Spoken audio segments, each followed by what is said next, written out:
Hello, this is PG, welcome back to the channel. Today I'm reviewing the remake of Resident Evil 4 and this is the Gold Edition. The game is available on PC and all major consoles. Resident Evil 4 is a survival horror game developed by Capcom.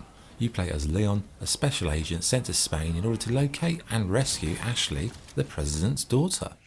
This Gold Edition features the base game, the Separate Ways DLC featuring Ada Wong, and also the other DLC content previously available in the Deluxe Edition. These items include several costumes for Leon and Ashley, weapons, etc.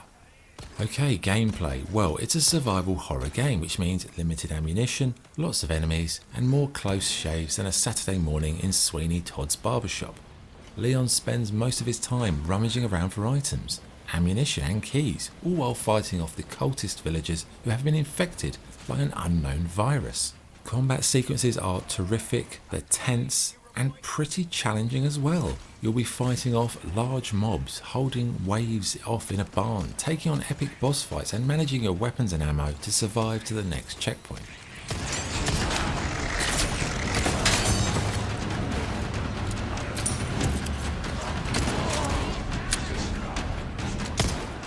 The weapons are varied and can be purchased from a trader, with upgrades available if you've hoovered up enough currency. Now, this is a remake and it's pretty obvious they've put a huge amount of work into fleshing out what was already a wonderful game. Certain sections are longer but also more interesting because of it, and it feels more like an extended director's cut than a simple remake. It's a remake done right, and other developers could really learn from Capcom on that front.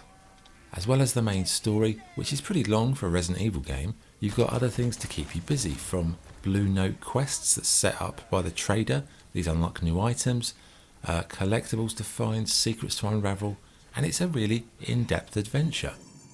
Control-wise, it's an improvement on the original too, and the menu to manage your gear is simple and user-friendly.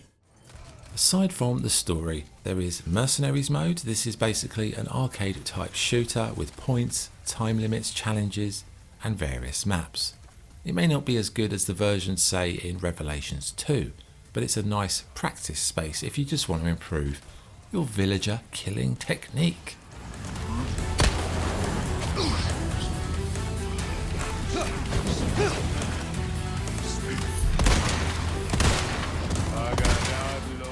The game also features a DLC, as I said, that's available to purchase separately if you have the base game, but in this edition you get Separate Ways. Now this focuses on Ada Wong and her side of the story. Now for me, at the beginning it was a bit disappointing, but as it goes on, it's actually quite a good DLC. Maybe not the best one I've ever played, but it's definitely worth playing if you're a fan of Resident Evil, if you want to sort of appreciate Ada Wong's side of the story. Okay, visually, I'd say it's a marked improvement on the original. It's obvious to see. It should be because it's several years later. The character models look great, the lighting effects are wonderful, very atmospheric, very creepy, especially if you play it late at night.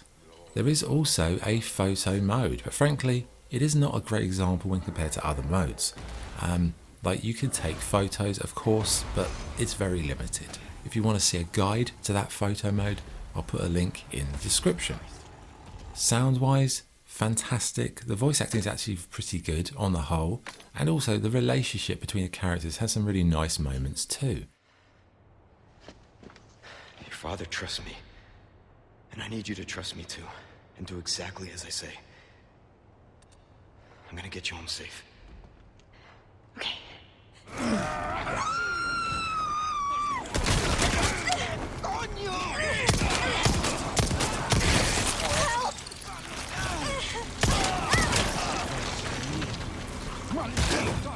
Okay, good and bad points. What's good? Visuals and sound are excellent, it's tense, scary and exciting throughout. The game has been lovingly recreated, but also fleshes out in a way that fans of the original will really appreciate. And in the end, the original was amazing, and this is on a par, if not better, in every way. Bad points: the controls, although improved, still feel a bit awkward. The Mercenaries and Separate Ways modes, they're good, but they're not like when you compare to the base game, they're just kind of like a little bit of an extra thing to do. And the photo mode, I'd say, is really quite average. Okay, verdict. Resident Evil 4 is a fantastic remake of an all-time classic in the survival horror genre. It's one of the best Resident Evil games of all time, only behind Resident Evil 2 Remake and Revelations 2. The story is interesting, the action is chaotic, and the game has so many memorable moments and also lots of replay value with unlockable items, ready to be purchased once you've completed certain achievements. So all in all, Resident Evil 4 Remake is a marvellous achievement, and again, an example to all game developers how to remake a game. Be faithful to the source material, add things that supplement the original campaign, and just improve the quality of life of the whole experience. Bravo, Capcom. This edition is also probably worth getting if you're a fan because it's got the DLC, which is worth playing, and it's got all the little costumes which are kind of fun to wear now and again. Okay, scoring, I would give this edition of Resident Evil 4, I'd give it 9.5 out of 10. It's a wonderful package and a wonderful game. Okay, that's the review. Thank you for watching. This is PG signing off. Thank you.